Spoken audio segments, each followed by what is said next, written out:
In terms of human capital development, we are backwards. We are not only backwards, but we are bringing down Nigeria's average.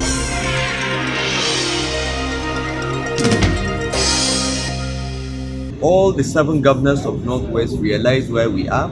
In terms of human capital development, we are backwards. We are not only backwards, but we are bringing down Nigeria's average because of our low indices, and we are working very hard to improve them. We want to reduce out of school children, we want to reduce the number of at risk children, we want to ensure that those that have missed out on education get skills so that they are productive to society. We are working on this round the clock, but will the statistics change in the next year or two? No, it will take some time, but we are on the right track, I think. And I think this Human Capital Development Council provides a coordinating point to push our agenda, to push for more resources into these sectors and to push for more budgetary support. Our indices are very poor. Our public health system is weak. The public educational system has been allowed to collapse because elites have all taken their children to private schools and abroad. And we must, as political leaders, consciously rebuild public health and consciously rebuild public education. Most of us are products of public education. I never went to a private school in my life until I was going for my masters in another country. So our education system used to be very, very good. Over time, it was allowed to collapse. It is our duty now, as current political leaders, to rebuild this. Now, what are we doing in the Northwest?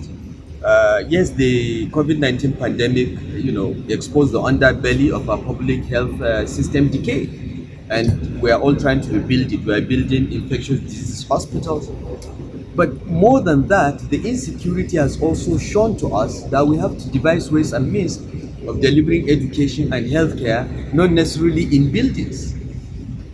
Okay, most people have smartphones now. There is nothing stopping you from, providing education virtually. We had to do that when we locked down under the COVID-19 pandemic. We had to start giving our students lessons via the internet and through radio and television. We need to develop that. We don't need to be building classrooms. Maybe it is cheaper for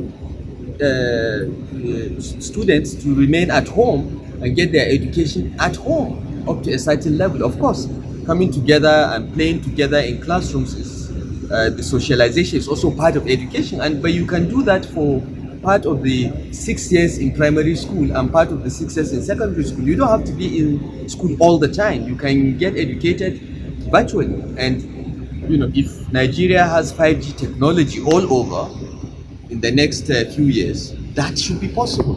Telehealth is possible. You can provide healthcare services. You can consult a doctor using your phone, and he can give you prescription, and you go buy your medication. You don't have to go to a physical building called hospital or primary health center.